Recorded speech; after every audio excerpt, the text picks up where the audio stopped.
Welcome back, guys, to Lake Erie Classic Cars. Today I've got a 1969 Oldsmobile Cutlass S Convertible.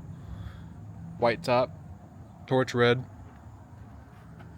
It has the 350 in it. Automatic.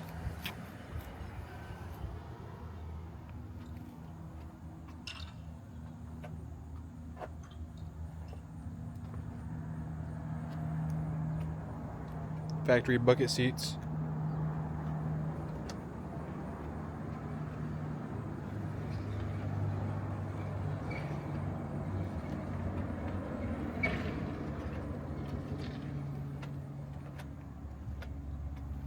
It does have disc brakes all the way around as well.